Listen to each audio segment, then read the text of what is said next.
This talk is about the individual psychology approach to signs, symptoms, and presenting problems. There is an accompanying handout on the course page that has some additional information, as well as the references for this talk. My hope is to present some of the rationale underlying the first part of the client-present consultation interview of Bob Powers and Jane Griffith, what they call the general diagnosis or the initial interview, as well as some of the guiding principles for conducting the interview and interpreting the results. The individual psychology approach to this topic is markedly different from the medical model.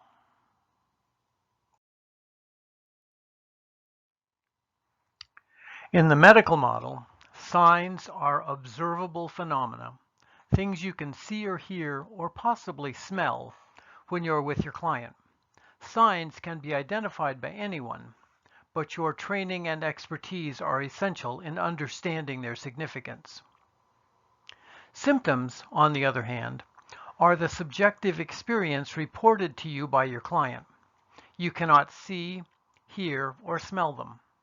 Only the person who is having the symptom can describe it. The presenting problems are the reasons your client is seeking treatment. Some could be signs, like a tremor, or distractibility, or a twitch, while other presenting problems could be symptoms, like feeling depressed, or anxious, or low energy. Signs, symptoms, and presenting problems are explored using the FIDI model: frequency, intensity, duration, and impact. Signs and symptoms are the focus of DSM-5, and a DSM-5 diagnosis can point you to an empirically supported treatment for that diagnosis.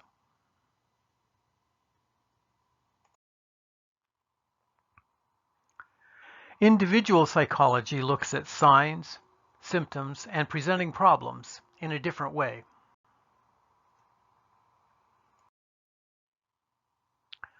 We consider all behavior, including signs, symptoms, and presenting problems, as movement, and all movement as a striving for perfection, a movement towards a fictional final goal.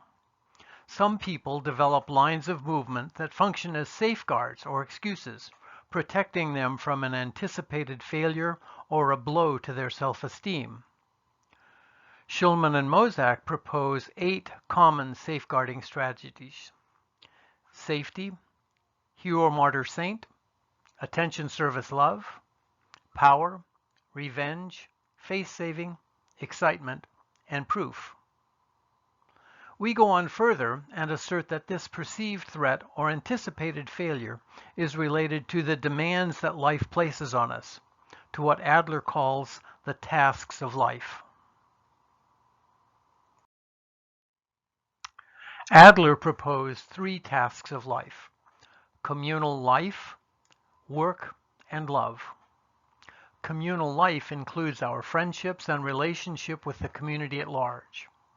This includes a sense of connectedness and solidarity with the whole human race.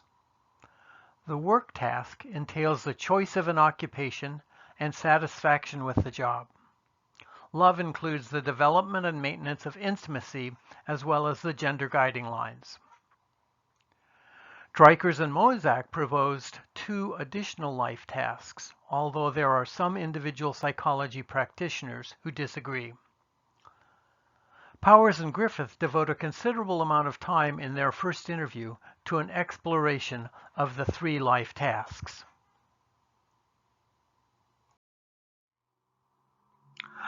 The reason we devote so much time to an exploration of the life tasks is because they are often related to the development of a neurosis through what is known as the exogenous factor.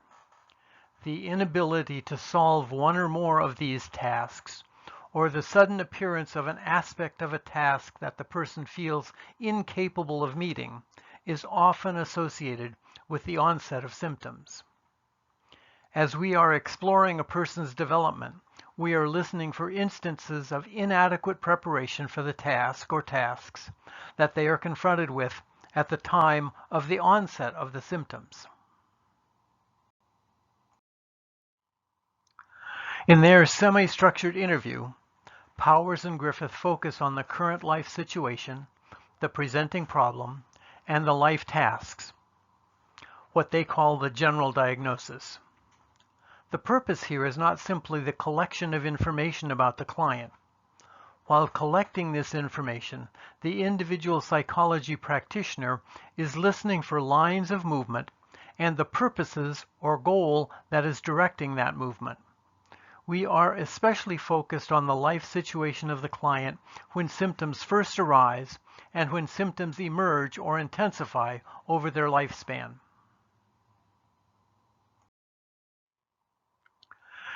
This is why I like to collect a developmental timeline for each of the 3 life tasks. This is an expansion of the life task portion of the Powers and Griffith interview.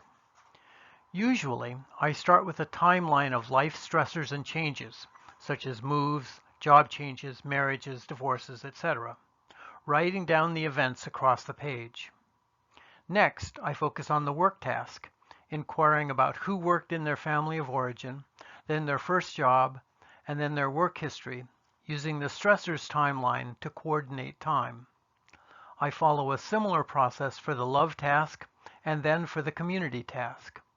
I end up with 4 lines: stressors, work, love, and community. I conclude by asking the client when on the timeline the presenting problem first started and when in the past there were similar symptom outbreaks.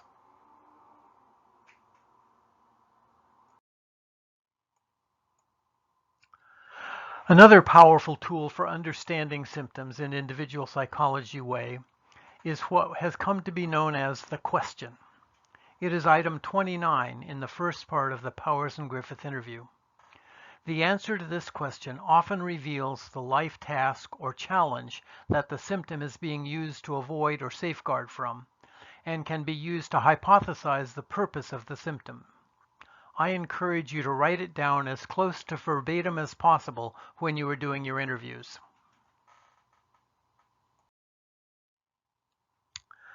Here are 3 answers to the question that I got from clients who had been referred to me for treatment of insomnia. Can you guess which one ended up in marital counseling?